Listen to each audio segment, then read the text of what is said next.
Hello guys, welcome to my movie review for Bad Education. This is a new 2020 film starring Hugh Jackman. It's a true story about, well, I didn't know what it was about before I watched it, so I'm not going to spoil that at the start of this video, but I will say this movie is very difficult to talk about. I don't really have much to say about the film without talking about a certain reveal that happens in it, or things that happen throughout the film. But if you know the story, if you know the true story of what this film is about, then that's fine. You can watch the rest of the review and you're looking forward to the film. Or if you have no idea what the hell this film is and you still want to see it, then don't proceed to watch the rest of the review because spoiler warning. Really, without spoiling anything, this is a really, really good drama film and a good true story movie with a great performance from Hugh Jackman. And I really thought invested with a lot of the things that happened in this film. A lot of it was really intriguing and disturbing and quite shocking, but that's really all I can say about the film without going into spoilers. So, spoiler warning now if you don't want to know anything about this movie and you want to watch it. If you don't care, then proceed to watch the rest of the video. I thought Bad Education was really, really good. I thought this was a really good true story film that was quite disturbing, and the way it and especially with the way it presents Hugh Jackman's character. This movie has a lot of thinking around it. After watching it, there was a lot of thinking, there's a lot of ambiguity behind this character. But this character starts off as a very happy, humble person, someone you may know in your everyday life, someone extremely happy, works in a school. You can obviously tell he enjoys his job. He's quite rich, he's got quite a lot of money. You're sort of wondering why he's got this amount of money, and there are certain hints to why. But he's just such a nice person. He makes himself look nicer, and he's very humble. He knows exactly all the students' names and exactly how they want to do them. He just wants to help out the school, help out these students. But then we learn things about him. We learn that he's putting on an image. We learn that this is false. He wears a wedding ring and he has a picture of his wife on his desk. But then we realize actually he doesn't have a wife. He never had a wife. He always tells people that his wife is dead, yet he never had one. He's trying to cover up for things. He changes his face to make him look a lot younger because, of course, he gets arrested for what he does, and what he does is steal millions and millions from the school's fund. And he basically takes this money. This is shown at the start when someone else who works at the school is also presented as quite a positive person, and then we realise that she's been taking loads of money from the school and she gets fired and stuff like that, but she doesn't go to prison or anything until later on in the film. But Hugh Jackman's character is the person that tries to fix all this, and he doesn't want to call the police, he doesn't want to do any of that stuff, he just wants to figure it out, he wants to find a way to fix it. He's very, very angry at this person, and we realise, we're sort of on Hugh Jackman's side for a lot of the films. When this reveal came, I was literally jaw-droppingly just shocked. And it's not like a specific moment, a specific twist moment. All these things are hinted at. It makes me want to go back and rewatch the film to figure out where he was putting on certain images throughout the rest of the thing. And the thing is, he is a nice person, but he is also a bad person. He's definitely doing very illegal things, stealing a lot of money.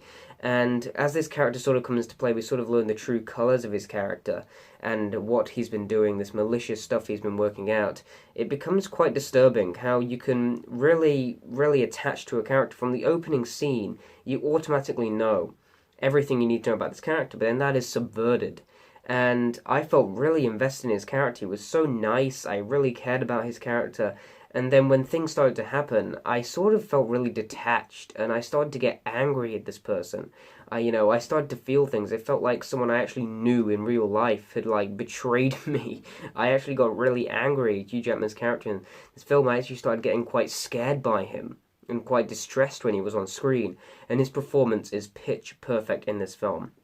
The way he transitions from such a nice person, then when people start to figure out who he is. There's a lot of side characters in the movie. Ray Romano has a good character. There's a conversation he has with Hugh Jackman's character about why Hugh Jackman sort of does this. You can tell that Hugh Jackman does still care about the school. He still cares about getting the school to number one, because at the start of this, he gets the school to number four with him presenting this good image. Even though he is stealing all their money, he's still doing it. He still cares about all these kids doing this stuff. He still wants them to live good lives and stuff like that. He does all this for a good reason, like all great antagonists do. But this is the protagonist of the film. This is the film we follow the character's eyes through. Which leads me into one of the issues I do have in the film. I will get into it later, involving a side character, which is a student who is sort of uncovering a case. She's doing like a research project or something, and she's sort of researching the school's funding and and a bunch of things they do, and she gets very very close to figuring out Hugh Jackman's secret, and as he sorts of and there's a great scene with him on a bench that was gripping, because that's the scene where I realized who he was and what he was doing. So the certain scenes in this film where other people may realize what he's been doing at certain points of the film, and I found that really really investing. But her character in particular, she isn't in it very much. She's only in sections of scenes as we find out certain information. She felt very necessary to the story in terms of learning certain information, but I feel like if she was going to be included in the film, either don't include her, it would have improved the film, or have her as the main character and have Hugh Jackman as a side character, because I think that would have improved the film as we figured out what was going on. But I think by putting Hugh Jackman as the main character really makes you connect to this character so much and then feel disattached with this character. Sometimes the film can lose investment. I remember a lot of scenes in the first and second act where I was like, does this really need to be here? Does this side plot really need to be here? I don't really care about this. I'm really not invested here. But then you realize where it's going, and when that reveal is of course comes up, you realize that was needed. But while I was watching it, it pulled me out of the film. There are a few moments like that where it does that. A few little pacing issues here and there, but overall I think the movie is paced pretty well. I had no clue where the movie was going to go next. I kept guessing in my head where the hell this could go.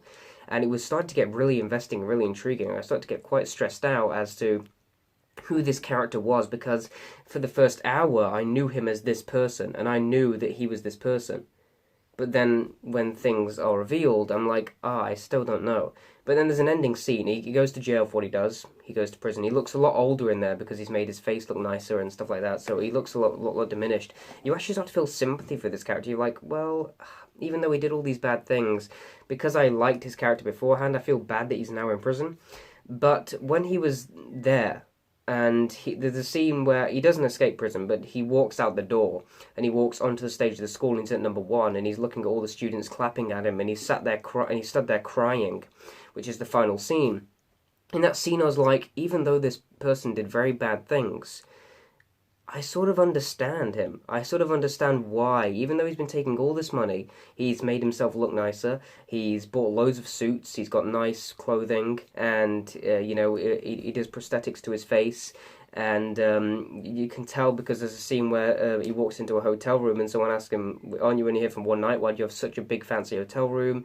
He gets big jumbo jets and planes to fly to conferences and stuff when he doesn't need that. So he spends all this money on stuff that he doesn't really need to, because he has it. So he may as well present himself as a good image, but he's doing that for the school. He's doing that so he can prove the school and get number 1.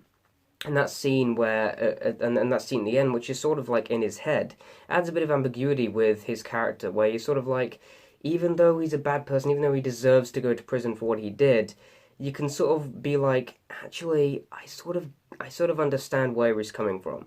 And that's what all great characters do, and I think he's a great character in this film. The true story element also, I love a film that's based on a true story, because then it makes it a lot more realistic, even when things that you wouldn't expect to happen in real life are showed. You know they're real, and that it's more immersive that way. And I really like films. It reminds me of Dark Waters, a film with Mark Ruffalo that came out last year, in terms of that level of investment. I thought that was really good as well. You should definitely check that out. But I thought Bad Education was actually really good. It had some very shocking elements. It had moments that I did not expect. The reveals, I just did not expect it. I was expecting it to be... I really didn't know what to expect. I was expecting just a solid true story, but I had no clue what the true story was about. But this movie surprised me. I thought it was very good. Besides some pacing, narrative, and side character issues, I thought this movie did a really good job, and I think a great performance from Hugh Jackman. Bad Education wasn't a bad movie. It was a good movie, and I'm going to give it a B+. I'm also going to give this movie around an 8 out of 10. Guys, comment down below your opinions on this film if you have seen it. And of course, thanks for watching, and goodbye.